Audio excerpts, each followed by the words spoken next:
మేడ్చల్ జిల్లా గట్కేసర్ సర్కిల్ పరిధిలోని పోచారం కొర్రెముల ఏకశిల venture flat యజమానుల పక్షాన నిలిచిన మల్కాజ్గిరి ఎంపీ ఈటెల రాజేందర్ కు బాధితులు ప్రత్యేక కృతజ్ఞతలు తెలిపారు.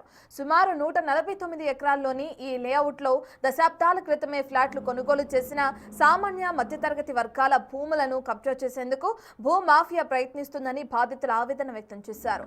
ఇటీవల ఫ్లాట్ యజమానులపై జరిగిన దౌర్జన్యపూరిత దాడుల ఘటనపై ఎంపీ తక్షణమే స్పందించారు.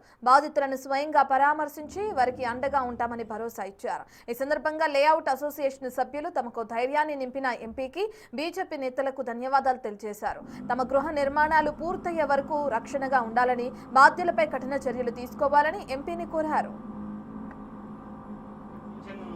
ఇక్కడ నారపల్లి ఏకశిల నగర్లో జరుగుతున్న అన్యాయాన్ని ముఖ్యంగా ఈటల గౌరవనీయులు పెద్దలు ఈటెల రాజేందర్ గారు తన కాన్స్టిట్యున్సీలో ఇంత అన్యాయం 1985 సంవత్సరంలో చేసిన లేఅవుట్లో వెంకటేష్ యాదవ్ హర్ష కన్స్ట్రక్షన్ వారు దౌర్జన్యాన్ని ప్రత్యక్షంగా పరోక్షంగా కూడా తెలుసుకొని వారికి సహకరించినటువంటి ఎక్స్-ఎంపీ గట్కేసర్ సుదర్శన్ రెడ్డి గారు, బీజేపీ రాజు గారు, తర్వాత పవన్ రెడ్డి గారు, వారు కూడా వాళ్ళ తర్వాత తెలుసుకొని ప్రత్యక్షంగా కానీ పరోక్షంగా కానీ స్వయంగా 2 సార్లు వాళ్ళు ఇక్కడికి వచ్చి హర్ష కన్స్ట్రక్షన్ చేసిన అన్యాయాన్ని తన దృష్టికి కళ్ళ ముందే ప్లాట్ ఓనర్స్ వివరించిన తర్వాత ఇంత అన్యాయము ఈ రోజులలో కూడా జరుగుతుందా, ఇంకా ఆంధ్ర వాళ్ళు కూడా ఇక్కడికి వచ్చి ఇంత దౌర్జన్యాన్ని 1985